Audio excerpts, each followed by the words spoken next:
اسے آیت الآیات کہا جاتا ہے، اس کا نام ہے ایسی آیت جس میں اللہ کی کئی آیات بیان ہوئی ہیں، اللہ کی قدرت کی نشانیاں،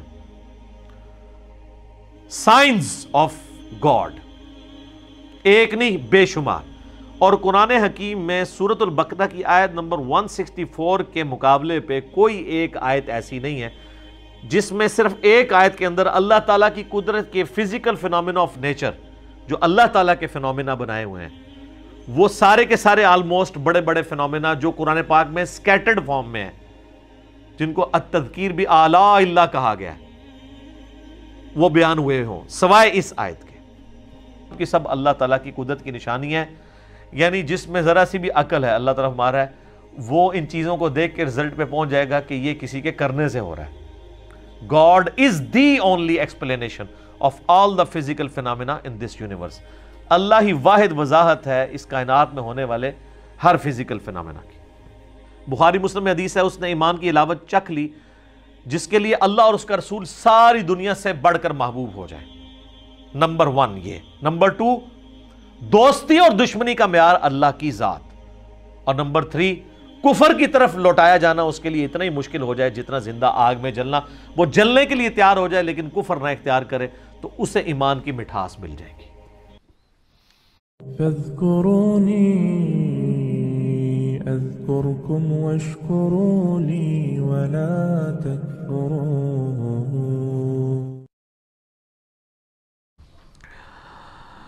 اب میرے بھائیو اگلی جو آیت ہے نا، سورہ البقرہ کی آیت نمبر 164، اسے آیت الآیات کہا جاتا ہے، اس کا نام ہے ایسی آیت جس میں اللہ کی کئی آیات بیان ہوئی ہیں، اللہ کی قدرت کی نشانیاں، سائنز آف گاڈ، ایک نہیں بے شمار۔ اور قرآن حکیم میں سورۃ البقرہ کی آیت نمبر 164 کے مقابلے پہ کوئی ایک آیت ایسی نہیں ہے جس میں صرف ایک آیت کے اندر اللہ تعالیٰ کی قدرت کے فزیکل فینومینا آف نیچر، جو اللہ تعالیٰ کے فینومینا بنائے ہوئے ہیں، وہ سارے کے سارے آلموسٹ بڑے بڑے فینومینا جو قرآن پاک میں سکیٹرڈ فارم میں ہیں، جن کو التذکیر بھی اعلیٰ اللہ کہا گیا ہے، وہ بیان ہوئے ہوں سوائے اس آیت کے۔ ان فی خلق السماوات والارض، بے شک آسمانوں اور زمین کی تخلیق میں، واختلاف اللیل والنہار، اور رات اور دن کے آنے جانے میں، والفلک التی تجری فی البحر، اور کشتیوں کے جہازوں کے سمندروں میں چلنے میں، بما ينفع الناس، جو کہ لوگوں کے نفع کے لیے چلتی ہیں، یعنی وہاں سے سی فوڈ جو ہے وہ شکار کیا جاتا ہے۔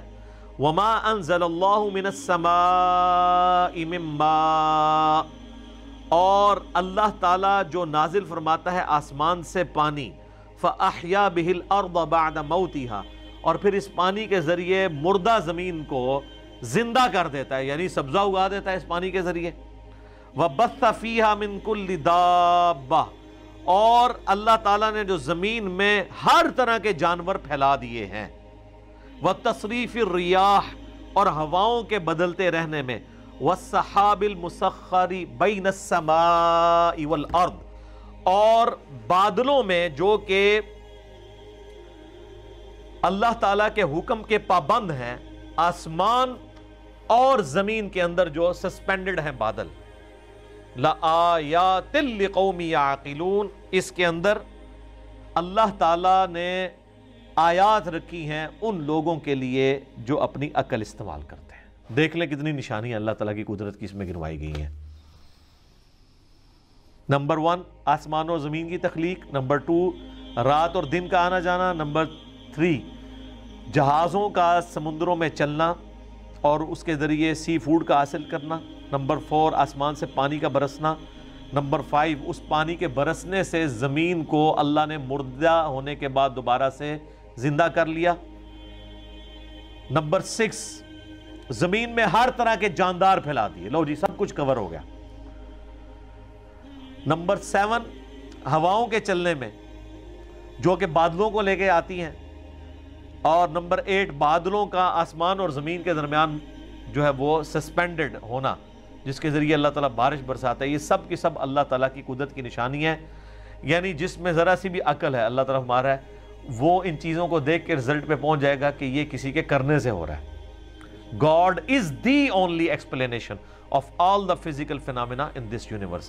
اللہ ہی واحد وضاحت ہے اس کائنات میں ہونے والے ہر فزیکل فینامنا کی. تو اب جس اللہ کی یہ کوالٹیز ہیں اس کے مقابلے پہ اگر کسی اور کے ساتھ وہ چیزیں وابستہ کر دی جائیں تو اس سے بڑا کوئی جرم نہیں ہو سکتا. اور یہی اللہ اس چیز کا حقدار ہے کہ اس کے ساتھ شدید محبت کی جائے, دلی محبت آخری درجے کی, جو کسی اور مخلوق کے ساتھ نہیں ہو سکتی.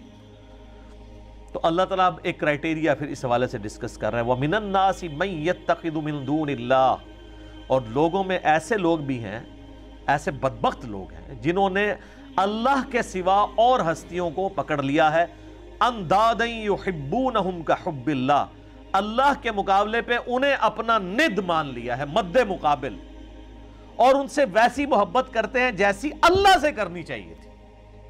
اللہ اکبر. یہ آیات پڑھی جاتی ہے نا تو لوگ سمجھتے ہیں شاید یہ مشرکین عرب کے بارے میں نازل ہوئی تھی.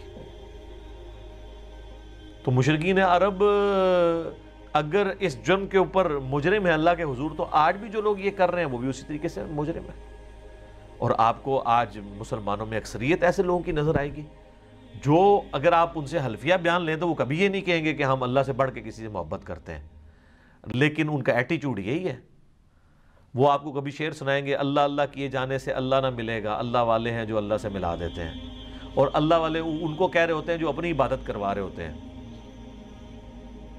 اگر اللہ والے سے مراد یہ رسول اللہ کو, صحابہ اور اہل بیت کو لیں تو ہم ان کے ساتھ ہیں, لیکن آپ کو پتہ ان کو نہیں لیتے کیونکہ وہ تو ولی نہیں تھے نا, ولی تو بعد میں ہوتے ہیں. وہ اللہ والے ان کو کہہ رہے ہوتے ہیں جن سے تجوید سے اگر آپ نماز سنیں تو نہیں سنا سکتے, اور ترجمہ تو بھول ہی جائیں کہ وہ سنا سکتے ہیں. ہاں وہ یہ کر سکتے ہیں کہ سجے پاسے اسلام پھیرے تھے سارے حافظ ہو گئے, کھبے پاسے پھیرے تھے سارے ناظرہ ہو گئے. وہ کہتے ہیں نا جی پیچھے نیت کی. تو میں کہتا ہوں جن بزرگوں کے بارے میں آپ کا ایک کلیم ہے نا, اگر آج بھی اس طرح کہتے ہیں نا جی دنیا اولیاء سے خالی نہیں ہے, آج بھی ان اولیاء کو لیں, وہ تجوید کے ساتھ آپ کو سنا نہیں سکتے. وہ آپ کو سنت اذکار نہیں بتا سکتے صبح و شام کے جو نبی علیہ السلام نے تعلیم فرمایا ہے. فرض نماز کے بعد کے آپ کو 2-3 اذکار بتائیں گے, 17 ہیں نہیں بتا سکتے. ان کی تربیت ہی وہ نہیں ہوئی بھی ہے. تو وہ ان ہستیوں کے بعد, حتیٰ کہ سورہ الزمر کے اندر جا کے آئے گا, سورۃ المومن کے اندر, کہ ان کے سامنے جب اکیلے اللہ کا ذکر کیا جاتا ہے تو ان کے دل گھٹنے شروع ہو جاتے ہیں, اور جب اللہ کے ساتھ اور ہستیوں کو شامل کیا جاتا ہے تو ان کے پھر دل پھیل جاتے ہیں. اور آپ یہ کر کے دیکھ لیں جناب, آپ اللہ کی توحید بیان, ہم تو کئی بار یہ تجربہ کر چکے ہیں, آپ اللہ کی توحید بیان کریں تو ان کو چڑ ہو جاتی ہے. وہ کہتے ہیں جی کو بزرگوں کا بھی ذکر کرو نا جی. بلکہ ہمارے ایک سیالکوٹ میں بڑے قریبی بھائی, تو وہ ایک بریلویوں کی مسجد میں امام تھے, تو جب اللہ تعالیٰ نے ہمیں قرآن کی توحید کی طرف راغب کیا تو دعوت کی برکت سے انہوں نے بھی حق قبول کیا. تو ظاہر ہے وہ اب اناؤنسمنٹ تو نہیں کر سکتے تھے, تو انہوں نے بہرحال توحید کے اوپر درس شروع کیا قرآن کے اندر, جو قرآن کی آیات ہیں اعلیٰ حضرت کا ترجمہ رکھ کے. اب تو کسی کو تکلیف نہیں ہونی چاہیے.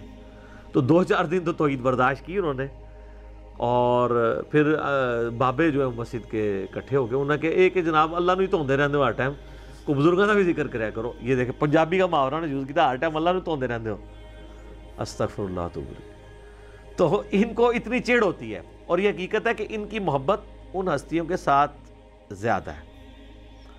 اور اسی لیے آپ بزرگوں کے بارے میں کوئی بات کریں تو یہ سیکھ پا ہو جاتے ہیں. اللہ کے بارے میں کہتے ہیں جی اللہ کو تو پہلے ہی اتنے لوگ گالیاں نکال رہے ہیں, ایک اور نے نکال دی تو کیا ہو گیا. ہاں ظاہر ہے وہ نکال رہے تو ہیں, حالانکہ یہ خود بھی نکالنے والوں میں شامل ہیں. جی سورہ مریم میں آتا ہے کہ جو اللہ تعالیٰ کے لیے بیٹا تجویز کرتا ہے, یعنی شرک کرتا ہے, شرک کی کوئی بھی فارم ہو, وہ اللہ کو ایسی بات کہہ رہا ہے, ایسی گالی دے رہا ہے کہ قریب ہے آسمان پھٹ پڑے اور زمین شک ہو جائے اور پہاڑ ریزہ ریزہ ہو جائے. ان دعوا للرحمن ولدا, کہ یہ رحمان کے لیے بیٹا تجویز کرتے ہیں. اگر زمین و آسمان اور پہاڑوں کے احساسات ہو نا اس طرح کے, تو یہ سارے ان پہ پھٹ پڑے, زمین ریزہ ریزہ ہو جائے, زمین یعنی پھٹ جائے اس خوف سے کہ یار میرے اوپر یہ لوگ اللہ کے ساتھ اور ہستیوں کو شریک ٹھہرائے ہوئے. اور نبی علیہ السلام کی آپ احتیاط دیکھیں, یہ جو ند لفظ ہے نا, اندادیں, سیم یہ الفاظ ہیں. مسند امام احمد میں حدیث موجود ہے, الادب المفرد امام بخاری کی کتاب کے اندر یہ موجود ہے ہم نے اپنے ریسرچ پیپر دعا صرف اللہ ہی سے، اس میں بھی ڈالی ہوئی ہے۔ ایک صحابی نے نبی علیہ السلام کو آگے کہا ما شاء اللہ و شئت یا رسول اللہ، اے اللہ کے رسول جو آپ چاہیں اور جو اللہ چاہے۔ تو آپ نے فرمایا اجعلتنی للہ ندا، یہ لفظ، کیا تو نے مجھے اللہ کے مد مقابل ٹھہرا لیا؟ اب وہ پاکستانی ہوتا نا تو کہتا نہیں یا رسول اللہ مد مقابل نہیں، میں نے آپ کو مستقل بذات نہیں مانا، غیر مستقل بذات، عطائی اور اللہ کے اذن سے مانتے ہوئے کہا ہے۔ لیکن اس ٹائم پہ یہ کہانیاں نہیں ہوتی تھی، صحابہ کرام تو بولے والے مسلمان تھے نا، یہ ساری شیطانیاں ان کو تو نہیں آتی تھی۔ تو آپ نے فرمایا قل بل ما شاء اللہ وحدہ، بلکہ کہہ جو اکیلا اللہ چاہے۔ ایک بریلوی عالم تھے تو میں نے ان کو یہ حدیث بیان کی نا، انہوں نے کہا جی آپ کو اس حدیث کا مطلب نہیں سمجھ آیا۔ میں نے کہا سمجھائے۔ وہ کہتے ہیں اصل میں نبی علیہ السلام نے پوچھا ہے کہ اے میرے پیارے صحابی، کہیں ایسا تو نہیں آپ مجھے خدا مانتے ہو؟ ٹھیک ہے، میں نے کہا تو آگے الفاظ تو کچھ اور بتا رہے ہیں۔ اس کے جواب میں تو صحابی کہتا نہیں یا رسول اللہ میں نے آپ کو خدا نہیں مانا، خدا کا بندہ مانتے ہوئے کہہ رہا ہوں یا رسول اللہ ما شاء اللہ و شئت۔ تو میں نے کہا آگے جو الفاظ ہیں قل بل ما شاء اللہ وحدہ، کہہ اکیلا جو اللہ چاہے۔ اگر آپ کی بات ہوتی نا تو وہ صحابی کہتے کہ نہیں میں آپ کو اللہ کا بندہ مان کے کہہ رہا ہوں، تو حضور کہتے ٹھیک ہے کہتا رہے۔ آپ تو بالکل الٹ بات کر رہے ہیں، نہیں مجھے نہیں شامل کرنا ذات، تکوینی امور میں نہیں کرنا، تقدیر سے جو ریلیٹڈ ہے۔ ہاں باقی دین کے معاملے میں تو بخاری مسلم میں کہ یہ حدیث ہے، جب نبی علیہ السلام سے پوچھا گیا کسی معاملے کا صحابہ کرام نے، اور صحابہ کرام سے آپ نے کاؤنٹر کوسچن کیا، ان کو نہیں معلوم ہوتا تو کہتے تھے واللہ ورسولہ عالم، اللہ اور اس کا رسول بہتر جانتے ہیں۔ وہ بالکل ٹھیک ہے، دین اللہ اور اس کے رسول سے ہی سیکھنا ہے۔ اور اسی کو سپورٹیو بخاری مسلم کی حدیث ہے کہ اللہ تعالیٰ عطا فرماتا ہے، میں تقسیم کرتا ہوں۔ وہ آدھی حدیث بیان کرتے ہیں، پوری حدیث اس طرح ہے کہ نبی صلی اللہ علیہ وآلہ وسلم فرمایا اللہ تعالیٰ جس کے ساتھ خیر اور بھلائی کا ارادہ فرماتا ہے اس سے دین کی فقہ عطا فرما دیتا ہے، اور اللہ دیتا ہے اور میں تو تقسیم کرنے والا ہوں۔ یعنی مجھے بھی جو دین اللہ نے میرے ساتھ بھلائی کا ارادہ کیا، مجھے دین کی سمجھ عطا فرمائی ہے، تو یہ اللہ نے عطا فرمائی ہے، میں تو صرف تقسیم کرنے والا ہوں۔ انما اس میں یعنی الفاظ جو ہے نا بخاری مسلم کی حدیث کے کہ واللہ یعطی وانما انا قاسم، اللہ دیتا ہے اور میں تو صرف تقسیم کرتا ہوں۔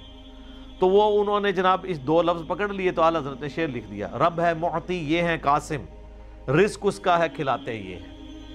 وہ رزق کے اوپر لے گئے اور تکوینی امور کے اوپر، حالانکہ یہاں پہ دین کا معاملہ تھا۔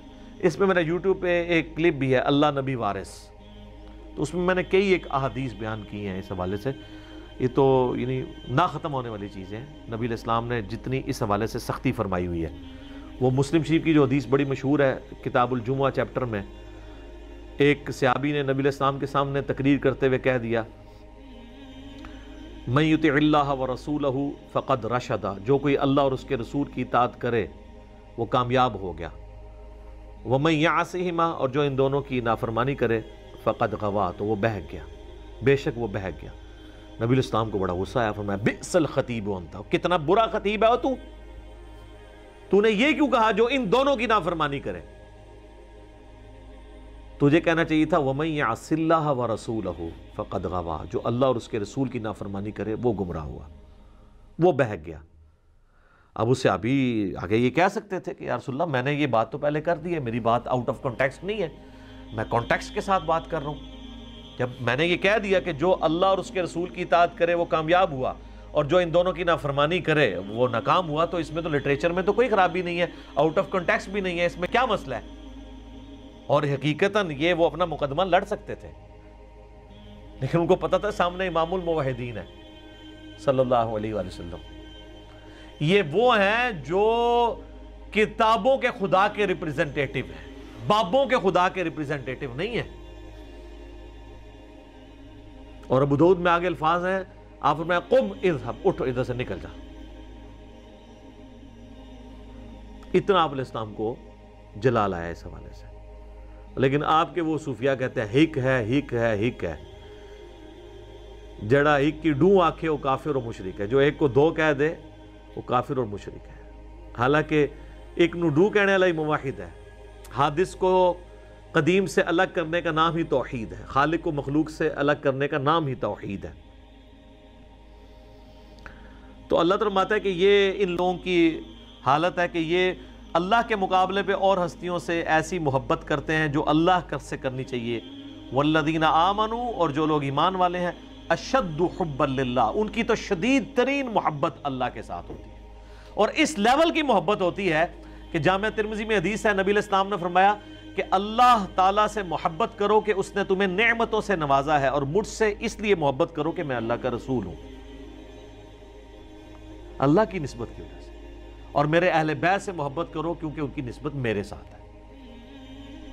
یہ ہمیں چین بتائی گئی ہے.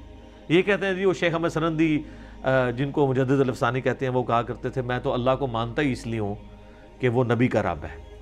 حالانکہ قرآن میں بالکل اور بات ہے، یہ الٹ بات کی ہے. قرآن تو کہتا ہے لَقَدْ مَنَّ اللَّهُ عَلَى الْمُؤْمِنِينَ إِذْ بَعَثَ فِيهِمْ رَسُولًا. یہ اللہ کا احسان ہے کہ اس نے مومنین میں رسول کو بھیجا ہے اپنی شناخت کے لیے. یہ الٹی گنگا لے کے چلتے ہیں. اور پھر ظاہر ہے یہ باتیں تو بکتی ہیں. پھر انبیاء کی شان میں غلوب کرنا تو بکتا ہے نا جی. عیسائیت میں بکا ہوا ہے نا، آپ دیکھ لینا. تو اللہ تعالیٰ نے ایک مخلوق کا معاملہ ہی ایسا رکھا ہے کہ یہ اگر امتحان نہ ہو مخلوق کی کوالٹیز کا تو اللہ کے ساتھ کوئی اور شریک ہی نہ ٹھہرایا جائے کسی کو. تو اسی لیے لوگ پھر شریک ٹھہراتے ہیں نا. اور نبی علیہ السلام کی پھر حدیث صحیح بخاری میں دیکھنا، میری شان کو اس طرح بلند نہ کرنا جس طرح نصارہ نے اپنے پیغمبر کو اتنا بلند کیا کہ ڈیوینٹی میں کلیم کر دیا میں اللہ کا بندہ اور اس کا رسول ہوں، مجھے اللہ کا بندہ اور اس کا رسول ہی کہنا. یہ نبی علیہ السلام کس کو سنا رہے تھے؟ انہی کو سنا رہے تھے جنہوں نے کام ڈالنا تھا، جو آج تک ماننے کے لیے تیار نہیں ہے. تو اللہ فرماتا ہے شدید ترین محبت اہل ایمان کی اللہ کے ساتھ ہوتی ہے. بخاری مسلم میں حدیث ہے اس نے ایمان کی علاوت چکھ لی جس کے لیے اللہ اور اس کا رسول محبوب ہو جائے. نمبر 1 یہ. نمبر 2 دوستی اور دشمنی کا معیار اللہ کی ذات. اور نمبر 3 کفر کی طرف لوٹایا جانا اس کے لیے اتنا ہی مشکل ہو جائے جتنا زندہ آگ میں جلنا. وہ جلنے کے لیے تیار ہو جائے لیکن کفر نہ اختیار کرے تو اسے ایمان کی مٹھاس مل جائے گی. اب اللہ تعالیٰ غصہ فرما رہے ہیں ان کے اوپر کہ جو لوگ اس طرح کی محبت رکھتے ہیں نا اللہ کے مقابل اور ہستیوں کے ساتھ، تو اللہ بتا وَلَوْ يَرَ الَّذِينَ ظَلَمُوا إِذْ يَرَوْنَ الْعَذَابِ، کاش یہ ظالم لوگ وہ وقت دیکھ لیں جب یہ اپنی آنکھوں سے عذاب کو دیکھیں گے أَنَّ الْقُوَّةَ لِلَّهِ جَمِيعًا، تو قیامت کے دن ان کو یہ پتہ چل جائے گا کہ ساری قوتوں کا مالک تو اللہ ہے. آپ بے شک کہتے رہے میں اس ٹائم تک جنت ہی نہیں ورنہ جو تک سارے نہ لے جائیں. ہاں دوزخ میں کے لیے یہ شرط ہو سکتی ہے کہ جن جن کو میں نے گمراہ کیا جب تک میں دوزخ میں ان کو نہیں لے جاتا تو میں نے دوزخ میں جانا. یہ تو بات بالکل ٹھیک ہوگی. جنت اللہ کوئی نہیں پائی جی. بخاری مسلم میں حدیث ہے میری بیٹی فاطمہ اس بات پہ نہ اکڑنا کہ اللہ کے نبی کی بیٹی ہو، اگر اللہ نے پکڑ لیا تو میں اللہ کے حضور تیرے کچھ کام نہ آؤں گا. پھر حضور نے اپنے چچا کو بھی کہا کہ عباس میرے چچا میرے مال سے جو لینا ہے لے لے، اے میری پھوپھی صفیہ میرے مال سے جو کچھ لینا ہے لے لے، اگر اللہ نے پکڑ لیا میں تیرے کچھ کام نہیں آؤں گا. وَأَنَّ اللَّهَ شَدِيدُ الْعَذَابِ، اور بے شک اللہ تعالی عذاب دینے میں بہت سخت ہے. تو یہ قیامت والے دن ہی پتہ چلے گا کہ اللہ تبارک و تعالیٰ اپنے معاملات میں کتنا سخت ہے. جب یہ عذاب دیکھیں گے تو ان کو خود پتہ چل جائے گا، اور اس وقت ان کی حال کیا ہوگی. ابھی تو یہ بابوں کے نعرے مار رہے ہیں نا، ادھر انہوں نے کہنا یا اللہ بابا نو پہلے جڑا نا چونک دوزخ. وہ کیسے؟ اِذْ تَبَرَّأَ الَّذِينَ اتُّبِعُوا مِنَ الَّذِينَ اتَّبَعُوا، جب بیزار ہو جائیں گے وہ لوگ جن کی تابعداری کی گئی ان سے جو تابعداری کرتے رہے.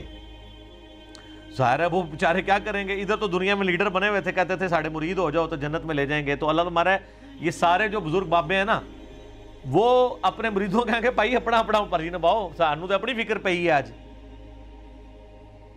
جب وہ عذاب دیکھیں گے وَتَقَطَّعَتْ بِهِمُ الْأَسْبَابُ، ان کے سارے تعلقات آپس میں ٹوٹ جائیں گے، پیری مریدی ختم، بیعت ٹوٹ جائے گی، تجدید بیعت بھی نہیں ہو سکتی.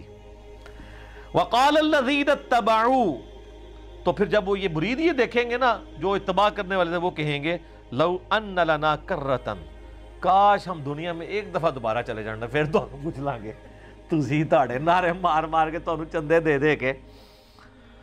فَنَتَبَرَّأَ مِنْهُمْ كَمَا تَبَرَّؤُوا مِنَّا، تو ہم بھی تم سے بیزاری دنیا میں ظاہر کریں گے جس طرح آج تم ہم سے بیزار ہو رہے ہو نا. اگر دنیا میں دوبارہ جانا نصیب ہو جائے نا تو ہم اب دنیا میں گئے نا تو ہم انجینئر صاحب کی ویڈیوز ہی دیکھا کریں گے. ظاہر ہے یہ نعرہ کون لگا رہا ہے کہ نہ میں وہابی نہ میں بابی، میں ہوں مسلم علمی کتابی. بابوں سے اعلان برات کون کروا رہا ہے؟ جو نبی علیہ السلام کی مبارک دعوت کو لے کے چل رہا ہے.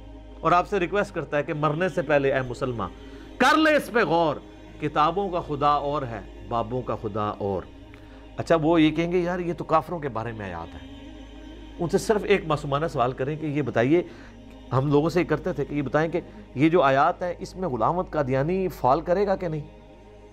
کہ جو قادیانی ہیں وہ قیامت والے دن جب غلام احمد قادیانی کہے گا آج تو میں خود عذاب میں جا رہا ہوں، میں تمہارا کیا کروں، تو قادیانی یہ کہیں گے کہ کاش ہم دنیا میں چلے جائیں تو ہم بھی تجھ سے لانے میں. کہتے ہیں بالکل کریں گے. تو ہم کہتے ہیں غلام احمد قادیانی تو قرآن کے نزول کے 1300 سال بعد آیا ہے، تو اس میں تو نہیں ذکر، یہ تو مشرکین عرب کے بارے میں آیات ہے. تو وہ کہیں گے نہیں نہیں نہیں، مسئلہ یہ ہے کہ جو بھی کرے گا تو آڑے نہیں کرتے.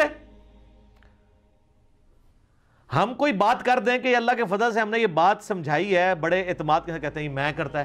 وہ آپ کے تو میں کہتے ہیں کہ سارے اولیاء کی گردن پہ میرا پاؤں ہے، آپ کہتے ہیں سبحان اللہ. حالانکہ آپ کہنا چاہیے لعنت اللہ. کبھی ابو بکر صدیق نے کہا سارے صحابہ کی گردن پہ میرا پاؤں ہے؟ اتنے متکبرانہ جملے کے اوپر سبحان اللہ کہنا چاہیے؟ شیخ عبد القادر کی طرف جھوٹ منسوب ہے، ہم نہیں کہتے انہوں نے کہا ہوگا. اگر انہوں نے کہا تو وہ پھر اولیاء اللہ نہیں ہوں گے، اور اگر اولیاء اللہ میں سے ہیں تو وہ اتنے تکبر کے ساتھ نہیں بول سکتے. تو وہ کہیں گے آج ہم دنیا میں اگر کاش ہمیں واپس اللہ بھیج دینا ہم بھی اس طرح تبرہ کریں گے. یہ تبرہ لفظی سے نا اعلان برات، ٹھیک ہے، تبرہ کریں گے جس طرح آج تم کر رہے ہو. کذالک یریہم اللہ اعمالہم حسرات، یوں ہی اللہ تعالیٰ ان کے برے اعمال ان کے سامنے کر دے گا اس حال میں کہ وہ پشیمانی میں ہوں گے. علیہم ان کے لیے، وما ہم بخارجین من النار، والعیاذ باللہ تعالی، اور وہ کسی صورت آگ سے نکل نہیں پائیں گے. اللہم اجرنا من النار، اللہم انی اعوذ بک من عذاب جہنم ومن عذاب القبر ومن فتنة المحیا والممات من شر فتنة المسیح الدجال ربنا اصرف عنا عذاب جہنم ان عذابها كان غراما.